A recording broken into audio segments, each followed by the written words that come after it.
Thank you for that excellent presentation. I was particularly interested in your proposal for the health incident reporting system. That's an incredible challenge for researchers in accessing data. So thank you very much for that. Our next speaker is a colleague, Associate Professor Wendy Bonython from Bond University. So Wendy I've known for some years, and we're fortunate to drag her up to QUT every now and again. She came and gave a presentation at a seminar we had a few years ago about liability and innovation and the relationship between the threat of legal and disciplinary action and innovation in medicine. So it's lovely to see you here again today. So let me tell everyone about you a little bit more. Wendy's a cross-disciplinary researcher at Bond University. Her research interests include law and ethics of health, medical and scientific technology, research and regulation. I've actually supplemented her CV.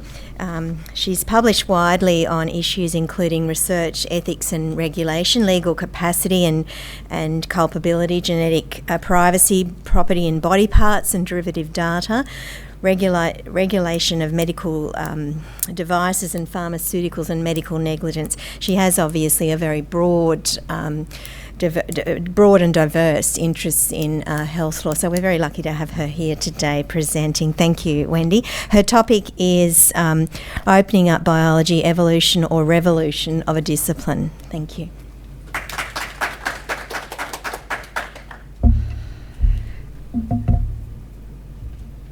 Thank you very much for that generous opening. The role of cast cynic has already been claimed by someone else. I'm here today, though, to talk a little bit about some of the unintended potential consequences that are likely, or I think possibly going to occur as a result of a lack of synchronicity around policy frameworks and the push towards open science. Is open science, including open biology, really a revolution in science? Is it, as our friend and local alumnus Michael Nielsen would have us believe, a second revolution? Or is it, in homage to our friend Charles Darwin on the slide up here, an example of evolution, the next incremental step in a gradual drift towards becoming something quite different? Or are we standing at the cusp of something more dramatic, a cladogenesis, where biological sciences will speciate into those of the applied, specifically commercialisable type, such as biotechnology, agriculture and medicine, all of which we've heard about today already, and those that engage in more basic or less economically valuable or even less politically popular types of research, such as some of the ecological studies that are on hand at the moment?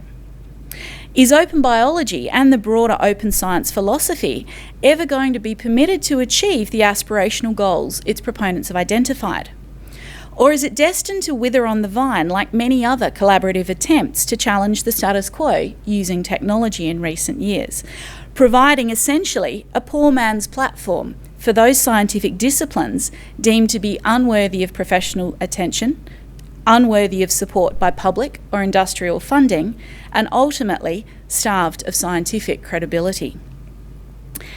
In this presentation, I'll consider some of the risk factors that suggest that the latter, far from being merely a fatalistic nightmare, may instead be the outcome unless steps are taken to better engage institutions, including governments and academia, in the philosophy of open science, and in particular, some attention is paid to the disturbing divergence of, on the one hand, open science promotion type policies, and on the other, the types of policies that govern the lived experience of researchers. Policies governing things like performance metrics, promotion opportunities, education and employment, and measures such as era and impact factor.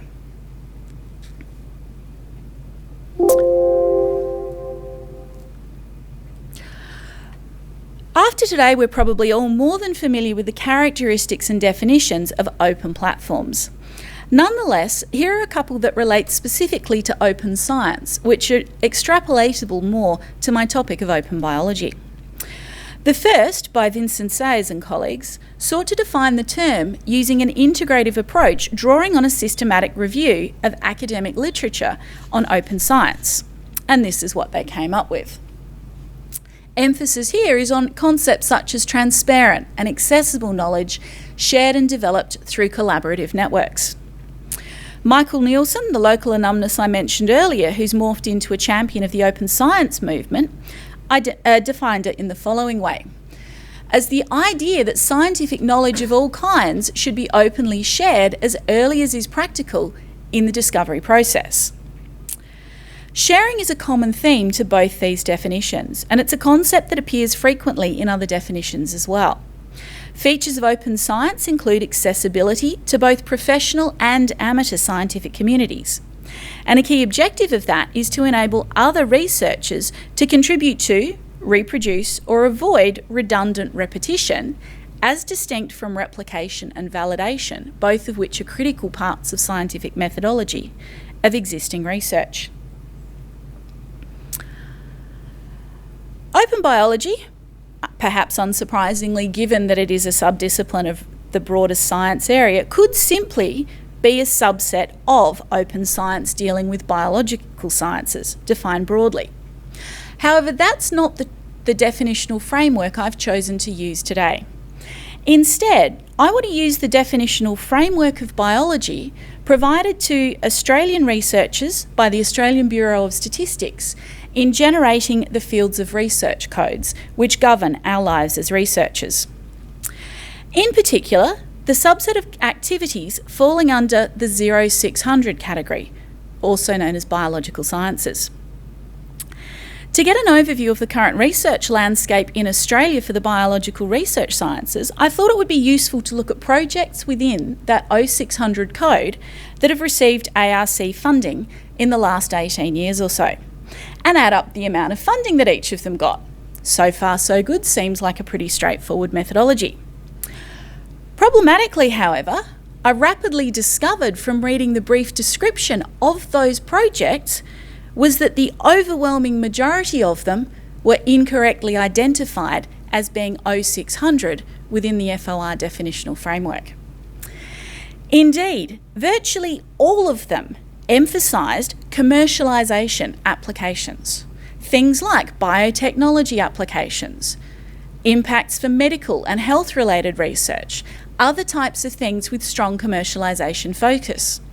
When you look at the 0600 definitional framework, however, all of these activities are expressly excluded and included in other field of research codes. So essentially what we're left with here in the 0600s is a bit of a hollowed out shell. You're only within the code of biological sciences if you don't have any imminent or immediate prospects of generating future commercialisable income. Consequently, having worked out that many of those projects that are itemised as 0600s are actually not really, it becomes very difficult to gauge just how much public funding support there is for projects that are indeed 0600 or biology sciences in Australia. To hazard a guess, however, I'd suspect there's probably not a huge amount of funding there. Is the prospect of commercialisation really the yardstick against which we measure what is good or deserving research? And if so, where does that leave research that doesn't stack up against that criterion? Recent experience of research applications originating within the arts and humanities disciplines in Australia provide a somewhat concerning precedent. Ministerial intervention to overturn the recommendations of peer reviewers that projects in the arts and humanities should receive public funding on the basis that the minister thinks that the Australian taxpayer might not see the point of it, are deeply concerning, particularly given the comparatively low levels of scientific literacy that we witness within the general and tax-paying population in Australia. So how did we get here? How did we reach a point where decisions to fund scientific research or not rest largely on the beliefs of an individual about what other non-expert people would think of the potential value of that research? Is this an unprecedented phenomenon? The answer is, by and large, no. The history of science is one dependent on patronage. Scientists traditionally were supported in their scientific endeavours by finding a wealthy patron to sponsor their activities, much the same way as musicians, artists and philosophers undertook their work. Often they would choose who to support or who not to support on the basis of advice from personal advisors. We think this one will bring reflected glory to your house or not. Research was conducted by individuals, not institutions, and secrecy around the findings of that research was of paramount importance. Galileo, for example, famously sent anagrams to each of his nearest rivals when he first observed the rings around Saturn. Why? So that in the unlikely event that those lesser mortals subsequently discovered the rings, he could prove that he had priority over that discovery simply by saying, well, this is what the anagram means. This closed system ultimately created difficulties for other scientists trying to establish priority. Newton, for example, famously struggled to establish priority of his discovery of calculus, claiming that he had discovered it and then subsequently concealed the discovery for an extended period before its subsequent rediscovery by a competitor. Issues such as these, combined with increasingly unsustainable demands for funding by patrons, provided the catalyst for the formation of learned societies, such as the Royal Society, which in turn began organising or overseeing the publication of proceedings made available to their members. That formalisation of reporting accompanied development of the scientific method and increasing professionalisation of scientific research. Nullius in Verba, take nobody's word, became the motto of the Royal Society, as well as representing one of the fundamental principles of scientific methodology, the requirement that research be reproducible. It is axiomatic that in order to be reproducible, datasets, results, methods, and other related material must be available to those seeking to reduce those experiments, a requirement that the open science movement seeks to support. The days of gentlemen scientists and the naturalist parson are long gone, replaced instead by complex institutional regulatory environments which essentially restrict the conduct of certain types of research to within the confines of universities, hospitals and similar organisations. Patent protection, combined with an insatiable appetite for commercialisation, justify institutional policies that are in direct contrast to the objectives of open science. Policies which entrench publish, patent or perish frameworks in the assessment of scientists and research students seeking employment or promotion, and publication bias against things like null result studies or replication studies, all combine to privilege original, coming back to that patentability type requirement, and hence commercialisable research at the expense of other types. Having denied those researchers access to funding, further insult is then added by burying the research they need to be able to access behind paywalls, which require researchers to have expensive institutional or personal subscriptions in order to access them. So is this where we're headed? Towards a bifurcation of commercialisable biology and non-commercialisable biology, where the former flourishes with an abundance of funding and professionalised support, while the latter struggles to obtain resourcing, including, importantly, human resourcing, leading to an increasing reliance on initiatives such as citizen science and open access data, and ultimately leading towards deprofessionalisation?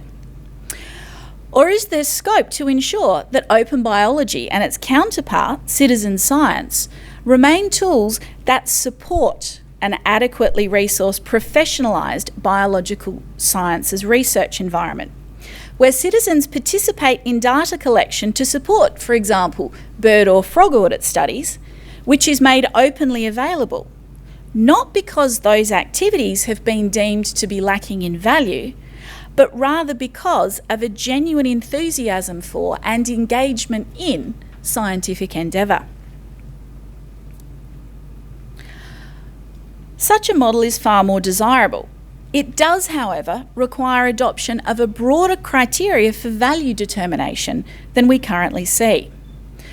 A model that retains the possibility of the occasional serendipitous discovery, the accidental thing that goes on to form the basis of something that potentially will save millions of lives or make millions of dollars. A model that also recognises that all of that highly commercialised research into pharmaceuticals and biotechnologies and genetic technologies at some point started out as a piece of basic research, usually taking place in a bacterium, often by a geek in a lab in a white coat with no social skills. Yes, I was one of them for a long time. With no immediately discernible commercial value or potential. Think of things like CRISPR, Cas9. Think of things like restriction enzyme technology. Think of things that we take for granted as valuable tools in the human genome race. None of them started out as medical type activities. They all came from basic biological research activities.